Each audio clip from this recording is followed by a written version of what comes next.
Welcome to the Maxwell Leadership Podcast. This is the podcast that adds value to you listener, you viewer, you leader, because we know this, you will multiply value to others. My name is Mark Cole, and today, John Maxwell is going to teach us on a subject that will make you better, because he's going to talk about how great coaches communicate. Whether you're a coach in sports, whether you're a coach in business, or even coaching your family, this episode will give you a playbook for motivating your team, your group, to reach the next level. After John's lesson, I'll be joined by Chris Goede, Chris is a coach. Chris coached football for years and years and years, played the game, coached the game. And Chris and I is going to discuss practical ways you can apply this to your life and leadership. If you would like to download the bonus resource, and by the way, you're going to want to today because John's going to give you 17. Don't get overwhelmed. He's going to do it quick, but he's going to give you 17 points on how to be an effective coach, how to coach and communicate effectively. So if you'll download the resource for this lesson, it will help you. You can also watch the episode on YouTube. Just go to maxwellpodcast.com/coach. You'll find the link to YouTube. You'll find the link to the worksheet. Let's get started. Here is John Maxwell. Excellent coaches communicate effectively. They really have the ability to communicate in such a way that the players know what to do. Red Auerbach, who was the coach for the Boston Celtics, a very, very successful basketball coach, one of the most successful professional basketball coaches, said, "It's not what you tell your players that counts, it's what they hear." A communicator understands this. The desire of a communicator is to say it in such a way that the people truly understand. And in your notes, I have found that in communication, the two words, information and communication, many times are often used interchangeably, but they signify different things. Information is giving out. When you inform people, you're giving out things, and communication is getting through. And a lot of people speak, they give out. They give out a lot of information. But your goal and my goal isn't to give out information. Your goal and my goal is, if we're going to be a great coach, is to get through. Not to give out, but to get through. So I began to ask myself this question: what should a coach communicate? If you're going to communicate to your players, what are the essentials? What are you going to communicate? I think, first of all, you want to communicate the value of teamwork. You want to communicate the fact that if you're going to be successful, you're going to be successful together. The law of significance. One is too small of a number to achieve greatness. I think if you're going to communicate as a coach, you secondly want to communicate the big picture. Because the law of the big picture says that the goal is more important than the role. I think if you want to communicate successfully, the third thing you want to do is communicate each player's role so they know what their job is. They're very clear in what they need to do to add value to the team, because the law of the niche says all players have a place where they add the most value. I think coaches, great coaches, want to communicate, number 4, the raising of the bar. They want to get the bar, the standard up higher for the team, because the law of Mount Everest says as the challenge escalates, the need for teamwork elevates. Number 5, hard decisions. As a coach, you want to communicate to your team the hard decisions, because the law of the chain says the strength of the team is impacted by its weakest link. Number 6, communicate personal challenges.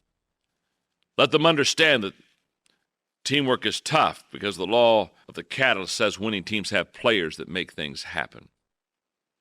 Number 7, vision and mission. You got to communicate that as a leader. The law of the compass says vision gives team members direction and confidence. Number 8, communicate to them the importance of a good attitude. The law of the bad apple tells us that rotten attitudes ruin a team. Number 9, communicate to them personal responsibility. The law of accountability says teammates must be able to count on each other when it counts. Number 10, communicate sacrifice, individually and corporately. Because the law of the price tag says the team fails to reach its potential when it fails to pay the price. Communicate, number 11, willingness to change. Law of the scoreboard says the team can make adjustments when it knows where it stands. Number 12, as a coach, communicate the value of each player. Because the law of the bench says great teams have great depth. Communicate as a coach, 13th, the value of the team. The values of the team are very important because the law of identity tells us shared values define that team.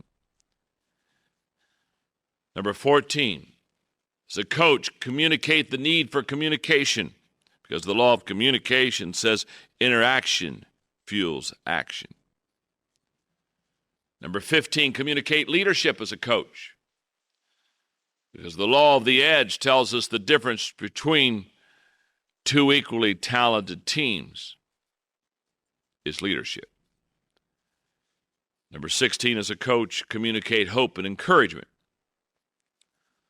The law of high morale says when you're winning, nothing hurts. Finally, as a coach, communicate no shortcuts. The law of dividends says investing in the team compounds over time. So when you're saying, what should I be communicating to my team? Communicate the laws of teamwork. Now, what's interesting is the other day somebody sent me the Miami paper, and on the front page of the sports section was Dave Wannstedt. And as he was out on his porch, he had my laws of teamwork, and he was reading it. And they got a picture of him, and they were talking about him as a coach communicating. And when I saw the picture of him reading the laws of teamwork, I thought to myself, there's your guideline. As a coach, there's your guideline of knowing what to communicate. But the question is, after you know what to communicate, how do you communicate? How do you communicate as a coach things that are going to make a difference in the lives of people? I would suggest two things. As a coach, communicate with passion. In fact, what makes a coach a great coach is that they thoroughly believe the principles they teach. The quote is so true. You should put everything you've got into everything you do. And when I think of great, passionate coaches, I think of the legendary football coach Vince Lombardi. In 1959, he went to the Green Bay Packers.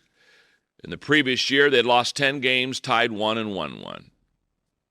Took a team at the bottom of the division.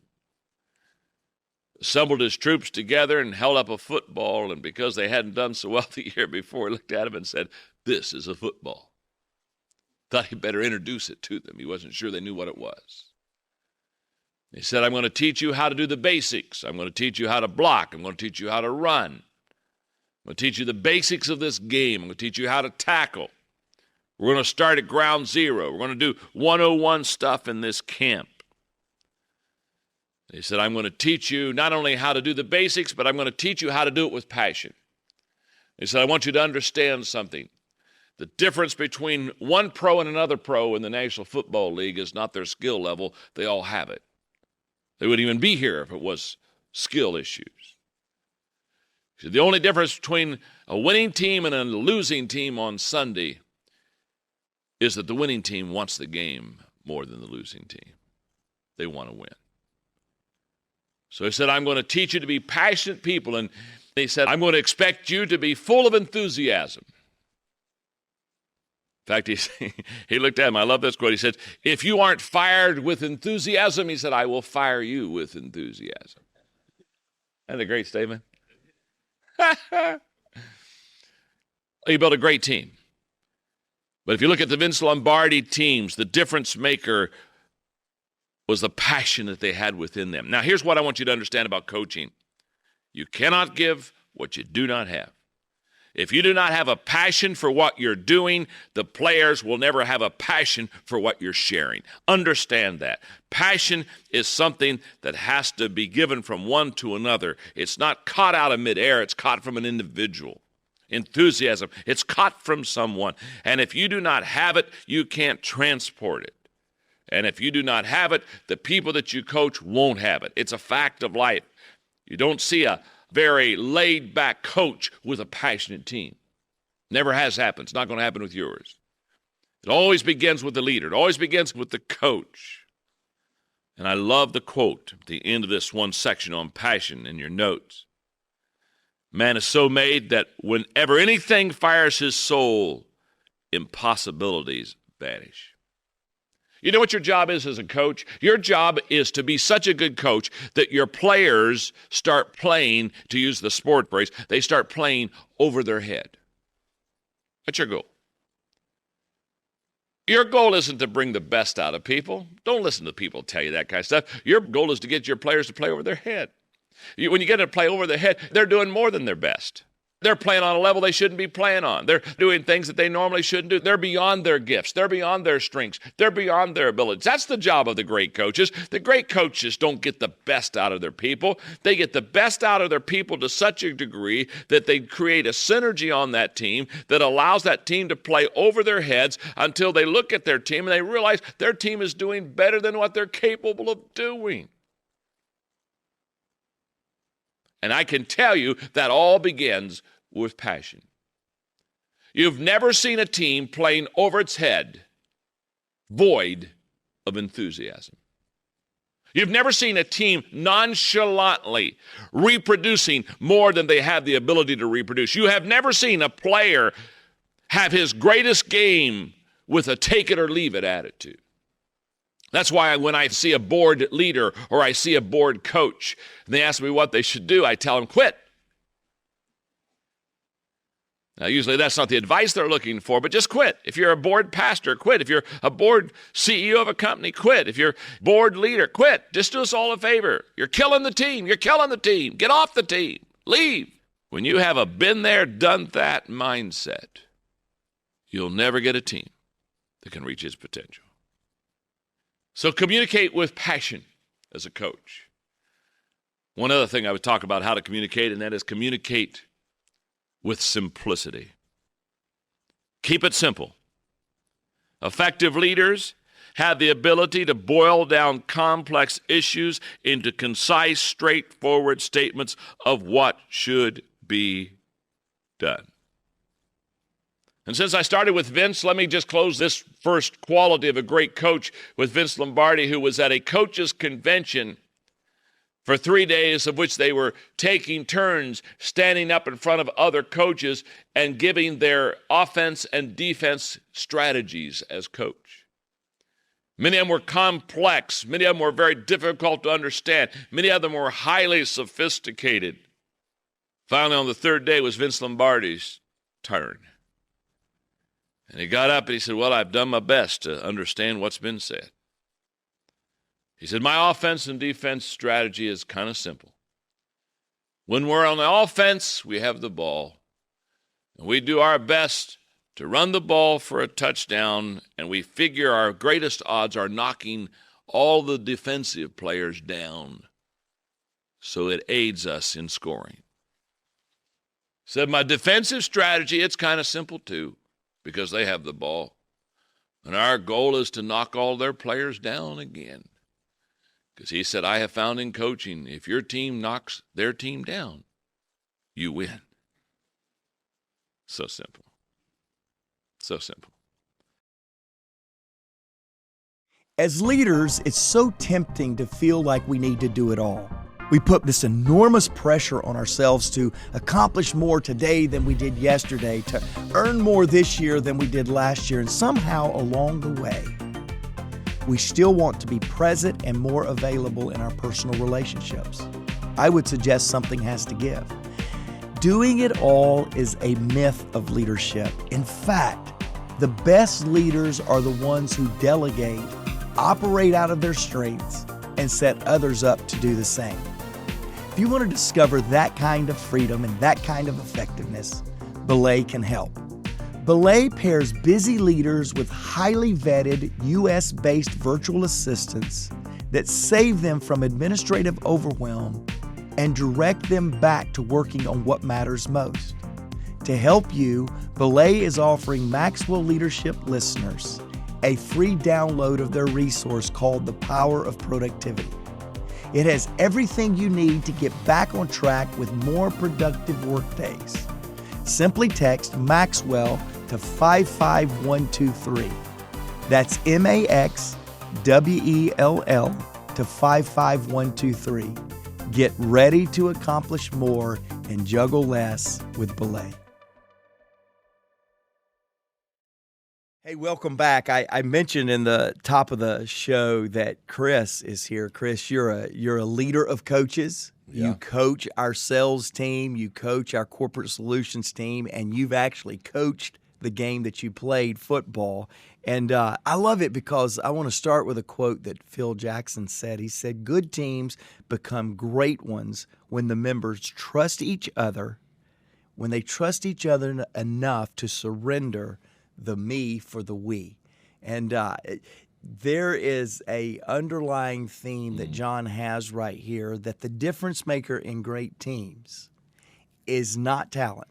A lot of talent out there. Right. The difference is a coach that can pull out that special uniqueness, that it factor out of the coaches or out of the teams. And I bet you can attest to that. I can.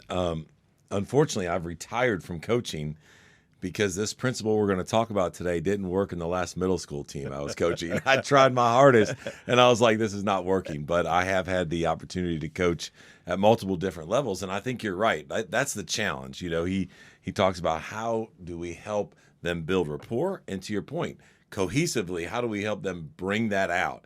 And it's through the power of communication. And you and I have been in this leadership space for a long time. And this is something that I know you work really, really hard on. Mm-hmm. And I know it's something that I try to improve on, because this is ultimately, I believe, the key to connecting to people. And we say all the time, right? You got to connect with them first before you can lead them through anything. Yeah. And I think you got to be able to communicate. We've all had leaders in the past or coaches in the past that have been great communicators.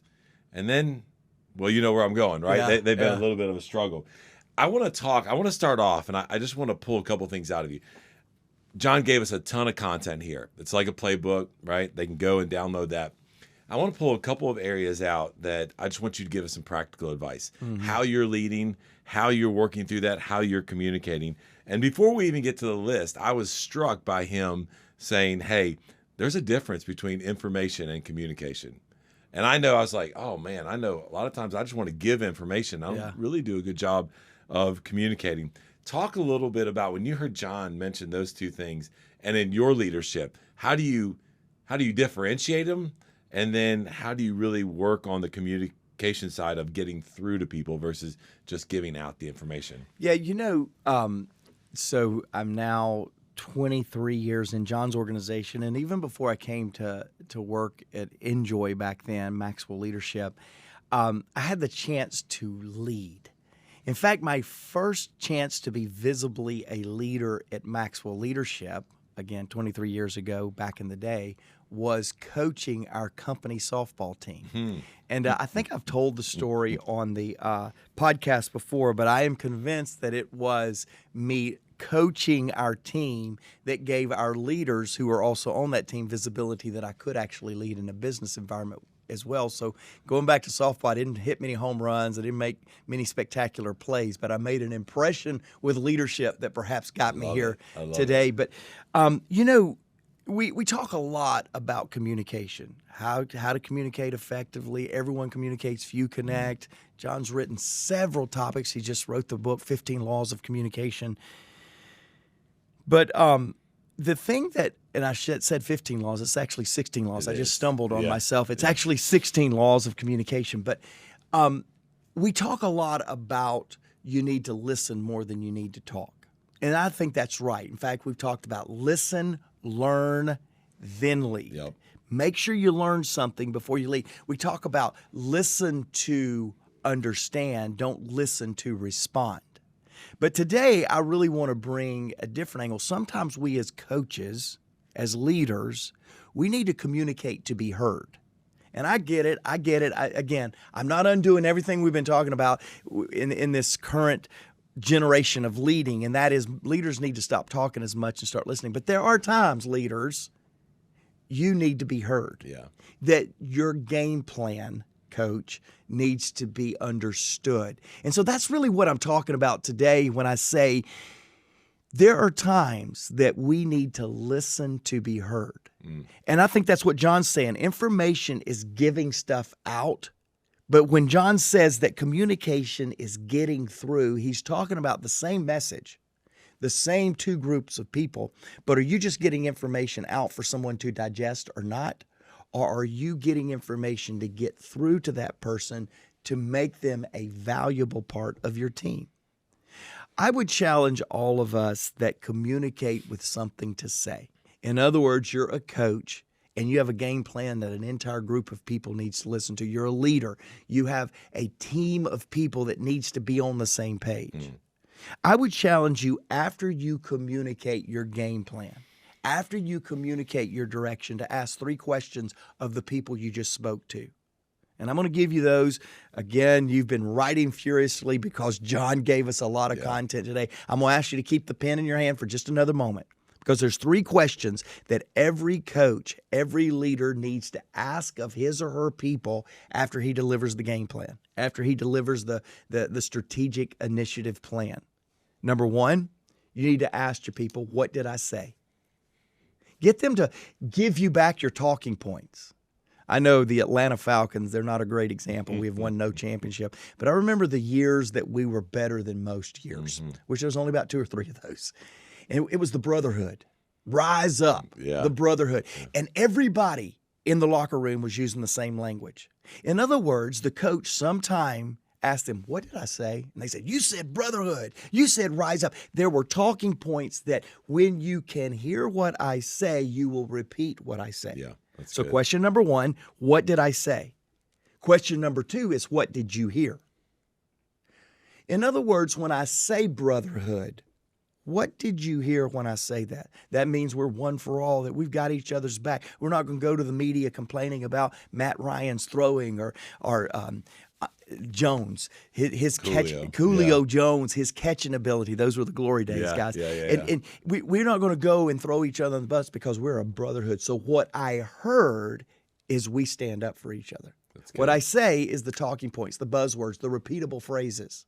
What I heard is how I interpreted what you said, how I am going to absorb that information. And here's the 3rd question. What did I say? What did you hear?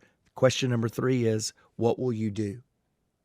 And when a great coach, a great communicator, a great leader can hear back, take time. If you've got a 30-minute spot, only speak for 20 minutes and spend the last 10 minutes asking those 3 questions.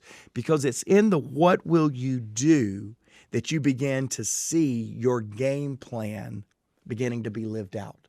The tangible handles that makes that game plan, that strategic plan, really makes sense. And you can't know if your plan sticks until you ask them, what did you hear? What did I say? What did you hear? And what will you do about it? Those are 3 great questions. And I've actually seen you live this out and over the last 12 months or so. So whether or not you have the ability to communicate with a lot of words, or maybe you don't communicate with a lot of words, these 3 questions are relevant for however we communicate. And in leadership meetings, you'll make sure we're all paying attention, because you'll just jump up and in the middle, you'll be like, hey, what was it that I said? And then tell the team, what did you hear in your own words? And what's fascinating about these 3 questions I love that you use here is the first 2 you asked during the meeting. The last one you always save to the end of the meeting, which is, what are we going to go do about it? And then not only are you making sure that there's clarity, but then you're almost having peer-to-peer accountability based off of how you've led us and what you've communicated to us. Love that, man. So I love that. I wrote them down again. Believe me, I'm aware of them because I am sitting on go at times. For me to call you out. For Mark to call me out, yeah. And so, man, I love that. We haven't even gotten into the meat of the lesson. Again, we want you to download that because John gave us so many things, but that right there out of the chute with information or communication is so important. Now, there's one other thing I want you to unpack a little bit for us, and this could fall under several of these different topics that John gave us. We probably would put it under leadership just because that's our natural bent. But when I just talked about clarity, it reminded me man, for a couple of years now, especially when we were coming out of COVID, but even to this day, you talk a lot about leaders or communicators, right? There's a difference between clarity and certainty. Yep. Unpack that a little bit as we're communicating to the team, making sure we're not just giving information, right? We're trying to get the best out of everybody we can for the benefit of the person first, the organization second. Talk about the difference between those two as we're communicating in that team. Yeah, and in full disclosure, we've had him a couple of times on this podcast. A great communicator, Andy Stanley, here in the Atlanta area, is actually the one that enlightened me on this. And when he taught it really effectively was right at the beginning of COVID. And he said, when a leader can't be certain, a leader must always be clear. And I went, whoa, wait. Yeah. Everybody wants certainty. I want certainty. Are we going to be okay? Is everything going to be fine? And oftentimes as leaders, especially in times of uncertainty, we can't give certainty. That's right. Uncertainty, hence no certainty. That's right. And so but everybody wants it. And when we can't give it, we start questioning our ability to lead. And that is incorrect. That is a wrong litmus test of saying, can I be certain? The answer is no. What if there's an economic meltdown? What if the world crumbles and falls apart? We don't know. We can do our best to be certain, but we've all led long enough, or most of us have led long enough to know that sometimes the best intentions, the best level of disciplines leads to a completely different results. That's because of the life's uncertainties. That's good. But you can always be clear. Always be clear. And what that means is I may not can give you the final step, but I can give you the next step. I may not be able to give you the results of what this next step's going to be, but I can tell you this, we're going to all be in sync on this next step. Too often, my leadership has been rendered ineffective because I didn't take the time to be disciplined in communicating clarity of the next step. Yeah. Way too many times. I can tell you, I'm thinking of issues right now, leadership challenges that I have faced over the years. And so often, it's when I didn't pursue clarity and I tried to give certainty. Yeah. And we as leaders listening to this podcast, we need to know the next step. And if you don't know the next step, stay in the hole of your office until you get it, because people need the clarity of the next step. Now, you need that next step. What you don't know, and it's okay and you're uncertain, is the 15th step. That's right. You and I are coming off of an incredible week with our nonprofit, and you and John have this massive vision and this just audacious goal, and you're communicating of saying, hey, let me go back on this movement is what we were talking about a little bit last week, and John was communicating to us. We didn't know what this was going to look like, but I was very clear on what the next thing is. That's right. And the next thing and the next thing. And so I absolutely love that. As leaders, we need to be aware of that, because depending on your personality type, at times you'll get paralyzed. That's right. And then you'll shut the whole thing down. That's right. But if you're very clear, then just take that next step. We're completely uncertain on what the future will look like. And let me say one more thing on that, Chris. That's such a great example of the nonprofit Maxwell Leadership Foundation. We had no idea that 5 steps, 10 steps in, really 4 years, 5 years in, that we were radically going to embrace a new idea, and that was to truly transform a country, to truly transform a community. You've got to start with the next generation. You can make moderate changes with the existing generation. You can get a little affirmation from the older generation. Say, oh, that's good, Sonny, go do that. But that moderate change and that affirmation is not going to transform a country. You're going to transform a country by the young people, by the next generation, by beginning to develop a values conscience with the next generation. We wouldn't have known that when we started. No.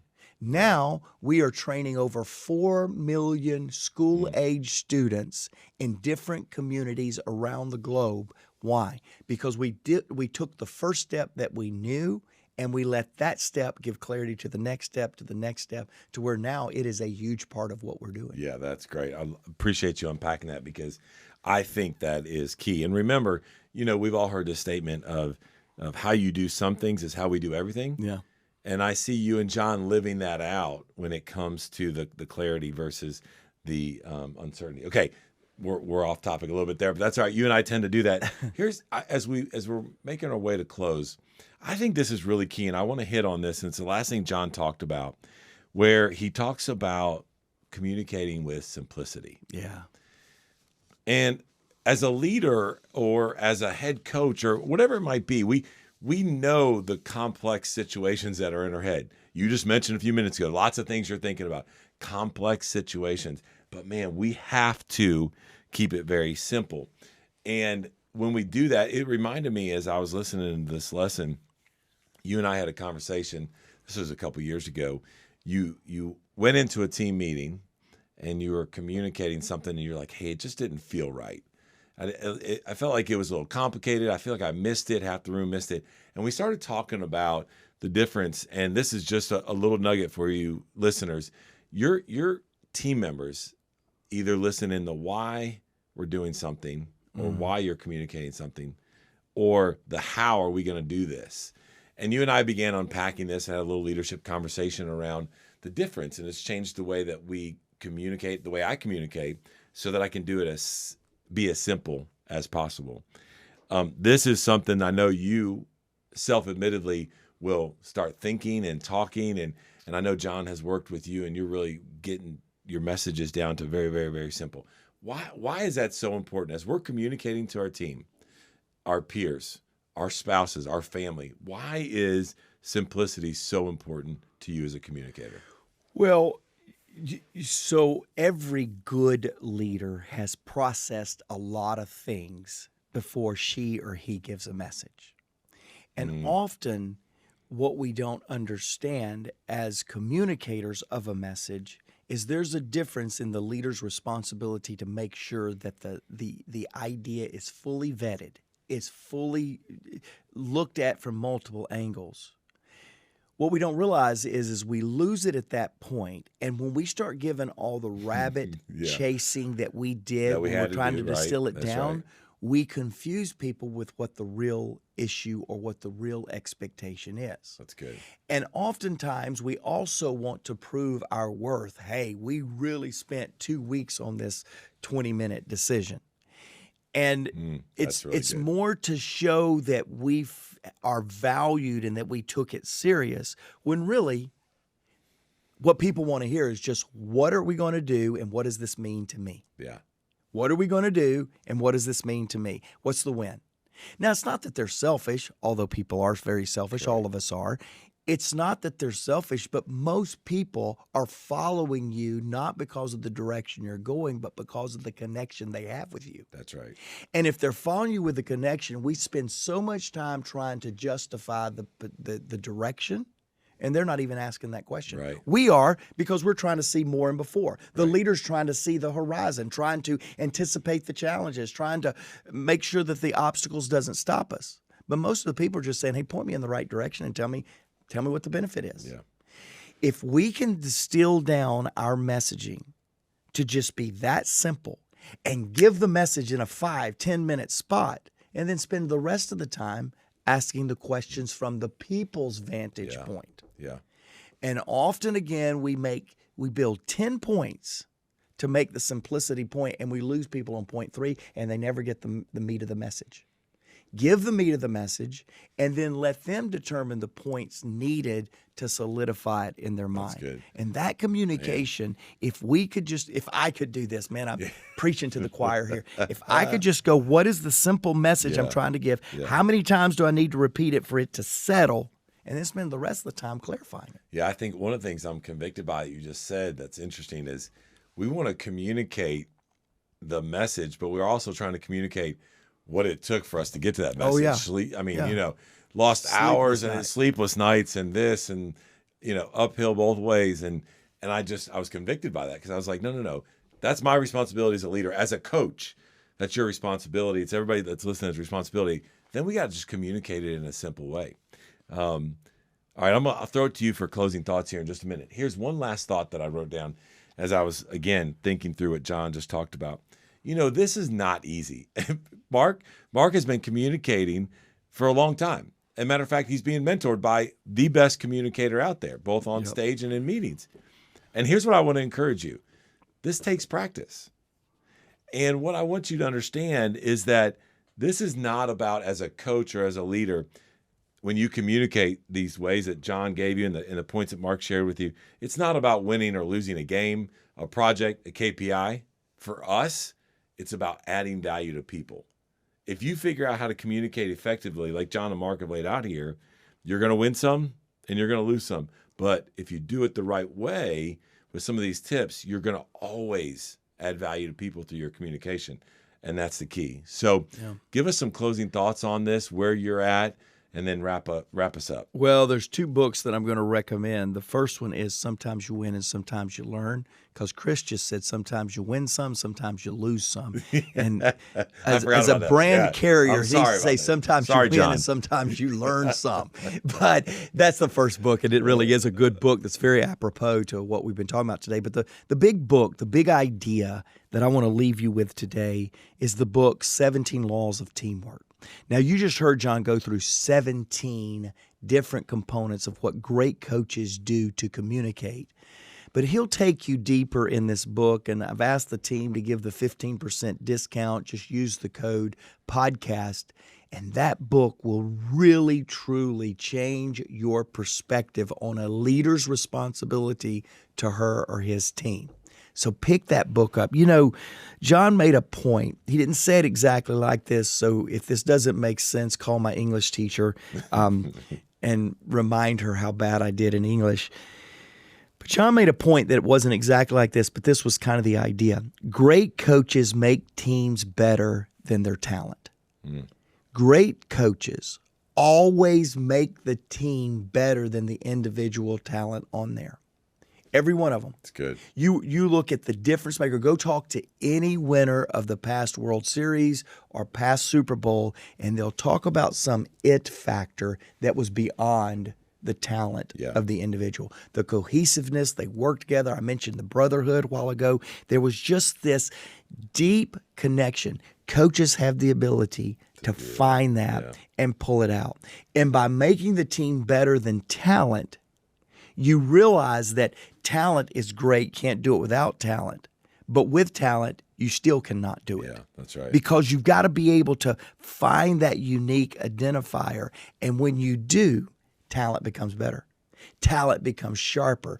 Talent becomes more noticeable because you have brought out something bigger and better than the talent to search it.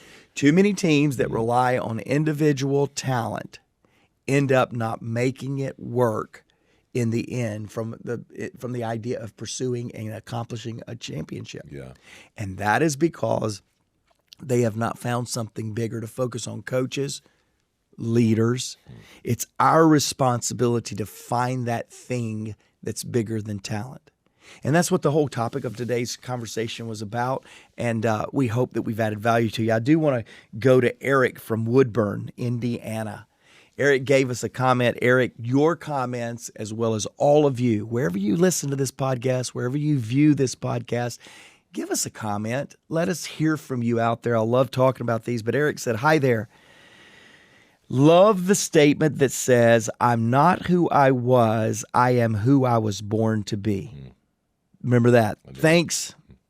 Eric goes on to say, enjoy your journey through life. May God richly bless you and live life loud. Eric is talking about the podcast that we just had, Be the One. So go check that out. We'll put it in the show notes. Eric, thank you, because that is a great statement. By the way, why do you want to be a great communicating coach? Because everyone deserves to be led well.